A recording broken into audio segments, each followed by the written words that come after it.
Hello दोस्तों, welcome to drivers life. तो आज का जो हमारा टॉपिक है ना, बड़ा इंटरेस्टिंग सा टॉपिक है। एक्चुअली इस टॉपिक के बारे में जानकारी जो कस्टमर्स हैं उन लोगों के पास तो कम है ही। जो कार या ऑटोमोबाइल पे वीडियो वगैरह बनाते हैं ना, उन लोगों ने भी बड़ी कम शेयर कर रखी है लोगों के लिए, मतलब लोगों के साथ में यूट्यूब वगैरह पे भी। तो मैं बात कर रहा हूँ कार सेगमेंट्स की। मतलब हमारे इंडिया में जितनी कार रोड पे आपने देखी होंगी ना, वो अलग अलग सेगमेंट में डिवाइड होती हैं। और उस सेगमेंट कौन सी कार किस सेगमेंट की, इस बारे में जानकारी बहुत कम लोगों को होती है। तो बेसिकली सेगमेंट तो अगर वैसे गिने जाएं तो सेगमेंट कैसे होते हैं: हैचबैक, सेडान, एसयूवी। ठीक है, इस तरह सेगमेंट डिवाइडेड होते हैं। लेकिन अगर टेक्निकली मैं बात करूं तो टेक्निकली जो सेगमेंट होते हैं वो कार के पैरामीटर के अकॉर्डिंग होते हैं, जिस जो कि शुरू होते हैं A1, A2, A3, A4, A5, A6, B1, B2 और एसयूवी। तो ये तो टेक्निकल चीज हो गई। इसको और ये जो सेगमेंट डिवाइड होते हैं ना, ये होते हैं गाड़ी की लंबाई, इंजन कैपेसिटी, ठीक है, फीचर्स और ग्राउंड क्लियरेंस वगैरह पर डिवाइड होते, मतलब की वजह से ही उनको मिलते हैं कि कौन सी गाड़ी किस सेगमेंट में आती है। तो ये तो टेक्निकल सी बात हो गई कि A1, A2। अब मैं इसको थोड़ा सा मतलब सिंपल में समझाने की कोशिश करता हूँ कि कौन सी गाड़ी, जैसे मान लीजिए आप कोई भी, अगर आप गाड़ी, मैं एक i20 ऑन करता हूँ, मेरे पास i20 है, तो मेरी गाड़ी किस सेगमेंट में आती है, या फिर आपकी जो गाड़ी है वो किस सेगमेंट में आती है, या फिर आप जो गाड़ी लेने का प्लान कर रहे हो वो किस सेगमेंट में आती है। उससे अपर सेगमेंट जाने में आपको बेनिफिट होगा या उससे नीचे सेगमेंट में आपका बेनिफिट होगा, कहाँ आपको क्या चीज़ मिलने वाली है, उसके बारे में जानकारी है इस वीडियो के अंदर। तो अगर जैसे मान लीजिए आप कोई नई गाड़ी लेने का प्लान कर रहे हैं, ठीक है, और आपको प्रॉपर पता होगा कि आपको किस सेगमेंट की गाड़ी लेनी है, किस सेगमेंट में आपको क्या मिलने वाला है, तो आपके लिए गाड़ी लेने का डिसीजन ना बड़ा इजी हो जाएगा। आपको बड़ा जल्दी समझ में आ जाएगा कि मुझे इस सेगमेंट की गाड़ी लेनी है, इस सेगमेंट में मुझे ये बेनिफिट मिलने वाला है। ठीक है, तो जो मार्केट के अंदर एंट्री लेवल कार आती है ना, एंट्री लेवल जो हैचबैक आती है, सबसे पहले आती है गाड़ी हैचबैक। तो एंट्री लेवल हैचबैक जो आती है, ठीक है, तो एंट्री लेवल हैचबैक में आती है A1 से शुरू होती है। सबसे जो टॉप में एंट्री लेवल हैचबैक में आती है वो आती है Alto, Maruti Alto, Renault Kwid, Datsun की रेडिगो, जो कि बहुत ही कम प्राइस में आपको एक कार ऑफर करते हैं, जिसको हम एंट्री लेवल हैचबैक बोलते हैं। ठीक है, उस सबसे ज़्यादा अफोर्डेबल कार मार्केट के अंदर कोई है तो वो एंट्री लेवल हैचबैक होती है। और जब कोई इंसान गाड़ी लेता है ना लाइफ में पहली बार, तो मतलब 80% टाइम वो एंट्री लेवल हैचबैक पे ही जाता है। उसको कुछ दिन चलाता है, फिर वो दूसरी गाड़ी लेने के बारे में सोचता है। ये एक स्ट्रेटजी होती है कि पहले छोटी गाड़ी लो कम पैसे में और उसको चलाओ, अच्छे से सीख लो, उसके बाद में थोड़ी अच्छी गाड़ी ले लेंगे। इस तरह की सोच हम लोगों की होती है। तो ये होती है A1 सेगमेंट की एंट्री लेवल कार। उसके बाद हमारी आती है A2 सेगमेंट में गाड़ी है। तो A2 सेगमेंट में जो गाड़ी होती है ना, वो थोड़ी सी महंगी होती है A1 यानी कि एंट्री लेवल कार से, जिसके जो आपको थोड़े से ज़्यादा फीचर ऑफर करती हैं, थोड़ी ज़्यादा पावर ऑफर करती हैं। तो इसके अंदर कौन सी गाड़ी आती हैं बता देता हूँ आपको। वैगन आर होती है, मारुति वैगन आर हो गई, सेलेरियो हो गई, सेंट्रो हो गई, टियागो हो गई। ये जो आती हैं ये A2 सेगमेंट में आती हैं, जो हमारी एंट्री लेवल से थोड़ी सी ऊपर जाती हैं। ठीक है, इसके बाद में आता है हमारा बी सेगमेंट। अब बी सेगमेंट में कौन सी गाड़ी आती है? जो गाड़ी आपको सबसे ज़्यादा रोड पे दिखती है, सबसे ज़्यादा बिकने वाली गाड़ी, वो आती है मारुति स्विफ्ट। ठीक, Maruti Swift main stream car है हैचबैक में, बी सेगमेंट में आती है हैचबैक के, और सबसे ज़्यादा बिकती है, सबसे ज़्यादा रोड पे आपको देखने मिलती है। रीसेल वैल्यू बहुत ज़बरदस्त है। ठीक है, उससे स्विफ्ट के साथ में गाड़ी जो इसी सेगमेंट में आती है वो है हुंडई की i10, जो i10 न्यूज़ के नाम से आ रही है। अगर मैं कहूँ i10 में क्या अच्छा है, तो थोड़ा सा कंफर्ट ज़्यादा है i10 में। बाकी स्विफ्ट और i10 जो ग्रैंड है वो सेम लेवल की गाड़ियाँ हैं। उसके बाद हमारी गाड़ी आती है B2 सेगमेंट में। अब B2 सेगमेंट क्या होता है? B2 सेगमेंट है प्रीमियम हैचबैक का।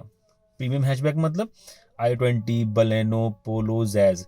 ये अब आप समझिए कि i20, बलेनो और अल्टो, ये सभी एक ही सेगमेंट की गाड़ी हैं, यानी कि हैचबैक की हैं, लेकिन अलग अलग माइक्रो से मिनी सेगमेंट में डिवाइडेड है। जैसे अल्टो A1 सेगमेंट की है, एंट्री लेवल है, और बलेनो, i20 ये अपर सेगमेंट की हैं, अपर लेवल की गाड़ियां हैं हैचबैक के अंदर।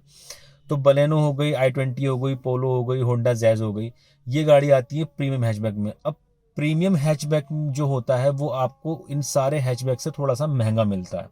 तो जो प्रीमियम हैचबैक है ना, उनके अंदर आपको बेटर डायनेमिक्स मिलेंगे, ड्राइविंग डायनेमिक्स बेटर मिलेंगे, ज़्यादा फीचर मिलेंगे, गाड़ी की रोड प्रेजेंस उससे थोड़ी सी अच्छी होगी। ठीक है, इस तरह से आपको कुछ बेनिफिट मिल जाते हैं। तो ये तो हुई हैचबैक की बात।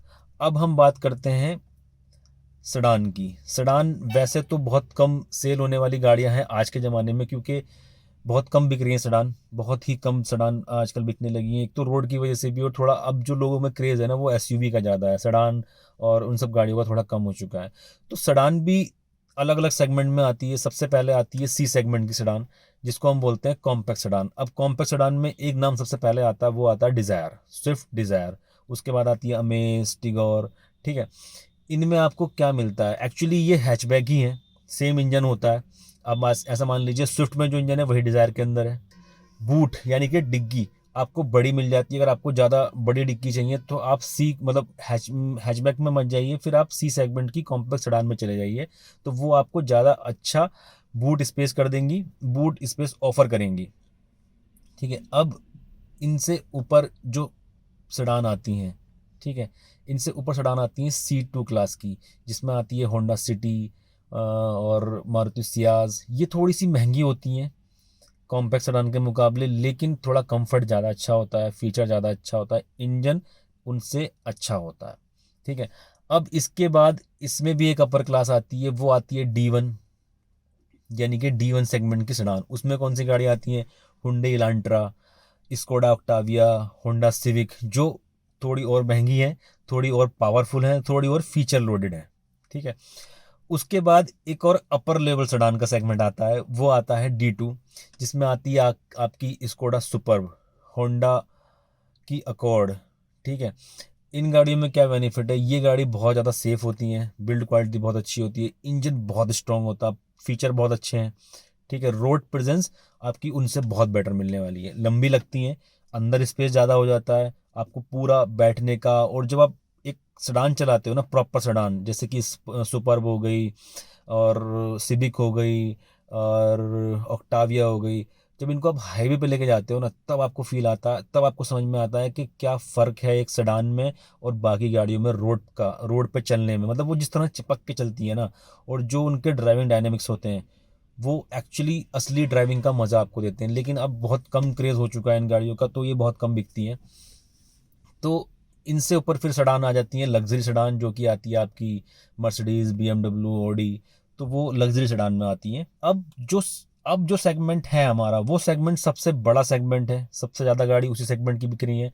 और मुझे भी ये लगता है एक्चुअली कि इंडिया में जो हमारे जो इंडियन रोड्स हैं, जो जैसे हम गांव में रहते हैं, रो इंडिया जो है, यहाँ पे उसी तरह की गाड़ी सक्सेसफुल भी है, क्योंकि वो हमें बेटर ग्राउंड क्लियरेंस ऑफर करती हैं, बेटर ग्राउंड क्लियरेंस ऑफर करती हैं, प्लस उनकी बॉडी थोड़ी रगड़ होती है चलने में, और बिल्ड क्वालिटी में थोड़ी सी अपर होती हैं बाकी गाड़ियों से। तो हम बात कर रहे हैं एसयूवी सेगमेंट की।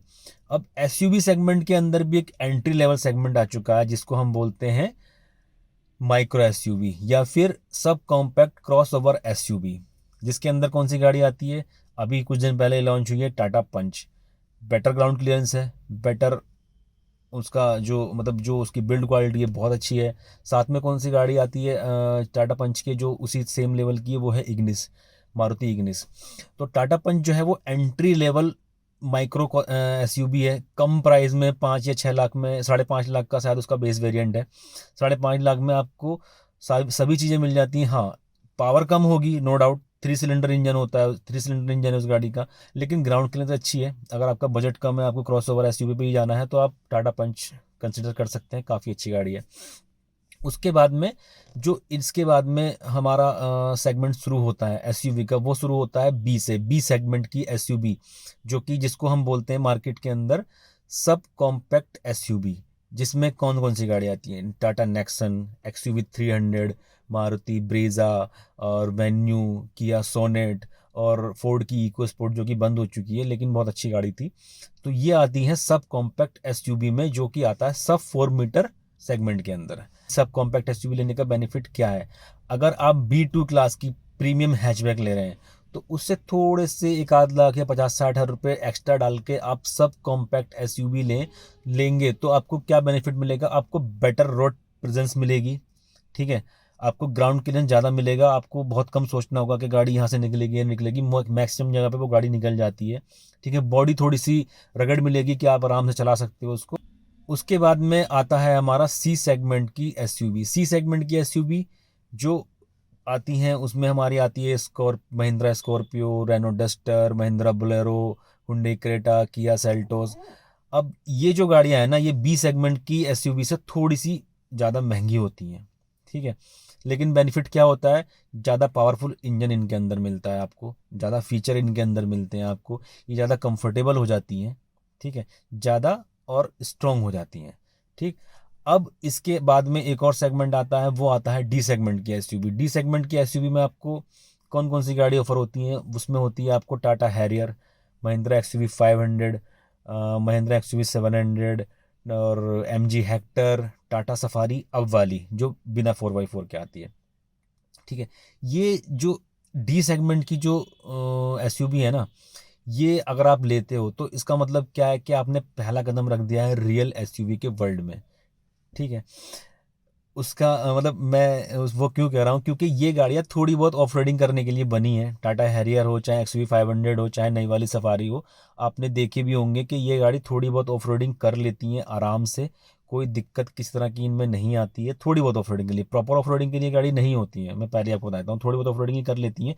लेकिन इसमें आपको क्या मिलता है, रोड प्रेजेंस ज़बरदस्त मिलती है, बड़ी लगती है गाड़ी, ठीक है। आप आराम से मतलब अगर 5 सीटर ले रहे हो या 7 सीटर, जैसे हैरियर 5 सीटर है, और टाटा एक्स और Mahindra X U V 500 7 seater है, सफारी 7 सीटर है, तो अगर आप 7 लोग ले रहे हो तो 7 लोग आराम से बैठ सकते हो। 5 लोग वाली अगर आप ले रहे हो, हैरियर ले रहे हो, तो 5 लोग आराम से बैठ सकते हो। प्लस बूट स्पेस आपको काफ़ी अच्छा मिलता है, रोड प्रेजेंस आपको काफ़ी अच्छी मिलती है, 200 mm से ऊपर का ग्राउंड क्लियरेंस आपको मिलता है, पावर आपको बहुत अच्छी मिलती है, ठीक है। तो ये आपकी चॉइस पे डिपेंड करता है कि आप कौन सी गाड़ी पे जाते हो। उसके बाद में जो सबसे बड़ा सेगमेंट आता है, सबसे बड़ा सेगमेंट क्या होता है, सबसे बड़ी एसयूवी का सेगमेंट आता है, वो आता है D2। अब इसके अंदर कौन सी गाड़ी है, इसके अंदर गाड़ी आती है प्रॉपर एसयूवी। एसयूवी का मतलब स्पोर्ट यूटिलिटी व्हीकल, जो आपकी गाड़ी हर जगह जा सके। जिसके अंदर कौन सी गाड़ी आती है, फॉर्च्यूनर, थार, इंडिवर, पजेरो, ठीक है, मतलब और इसूजी वी क्रॉस। ये फुल फ्लेज एसयूवी होती है, मतलब प्रॉपर 4x4 के साथ आएंगी। रोड प्रेजेंस बहुत ज़बरदस्त अमेजिंग होता है, गाड़ी बहुत लंबी चौड़ी होती है, कहीं भी आप ले जा सकते हो 4x4 के साथ। और थोड़ी सी महंगी होती है, नो डाउट थोड़ी सी महंगी होती है, लेकिन ये उन लोगों के लिए बनी होती है जिनको एडवेंचर करना हो, या जिनके पास बजट का इशू ना हो, तो वो कहीं भी जाना चाहते हो, तो उनके लिए ये गाड़ी बिल्कुल बनी है। 100% आप इस गाड़ी को कहीं भी लेके जा सकते हो। इसके बाद जो सेगमेंट आता है वो महंगी यानी कि लग्जरी एसयूवी का आता है, जिसके अंदर फिर से वही मर्सिडीज, ऑडी, बीएमडब्ल्यू वगैरह आती हैं। अब इसके बाद एकमात्र हमारा सेगमेंट बचता है, वो बचता है एमयूवी का। एमयूवी मतलब मल्टी यूटिलिटी व्हीकल व्हीकल या फिर एमपीवी, मल्टी पर्पस व्हीकल। जिसके अंदर कौन सी गाड़ी आती है, Maruti Ertiga, Toyota Innova, Renault Triber, Kia Carnival. ये गाड़ी किस तरह की, ये गाड़ी फुल फैमिली कार है, मतलब इसमें आपकी पूरी फैमिली भी जा सकती है, इसको आप एज अ टैक्सी भी चलवा सकते हो, ठीक है। और मल्टीपर्पज़, मतलब मल्टीपर्पज़ इसका नाम ही इसलिए है कि आप इससे बहुत सारे पर्पस पूरे कर सकते हो। आप इससे लॉन्ग ट्रिप भी कर सकते हो, आप इसको मोस्ट मतलब मैक्सिमम जगह पर आप इसको लेके जा सकते हो। 4x4 के अलावा ग्राउंड क्लियरेंस भी अच्छा ऑफर करती हैं, ड्राइविंग डायनेमिक्स भी इनके काफ़ी अच्छे होते हैं, फुल फैमिली के लिए होते हैं। मतलब 7 से 8 लोग तो आराम से बैठ के जा सकते हो, कोई दिक्कत नहीं आती है। तो यहाँ तक वीडियो देखने के लिए और साथ में बने रहने के लिए थैंक यू सो मच। अगर आप यहाँ तक वीडियो देख चुके हैं तो वीडियो को लाइक कीजिए, चैनल को सब्सक्राइब कर लीजिए अगर चैनल को सब्सक्राइब नहीं किया है। मैं ऐसी ही इन्फॉर्मेशन से रिलेटेड वीडियो आपके बनाने के लिए कोशिश करूँगा, और गाड़ियों के ओनरशिप एक्सपीरियंस भी आपके लिए लाने की कोशिश करूँगा, ताकि आपकी ज़्यादा से ज़्यादा हेल्प हो, आप अच्छी से अच्छी गाड़ी खरीदने की कोशिश करें, ताकि आपकी सारी नीड भी पूरी हो और आपको कोई नुकसान भी ना हो। तो यहाँ तक बनाने के लिए thank you so much guys, bye, take care.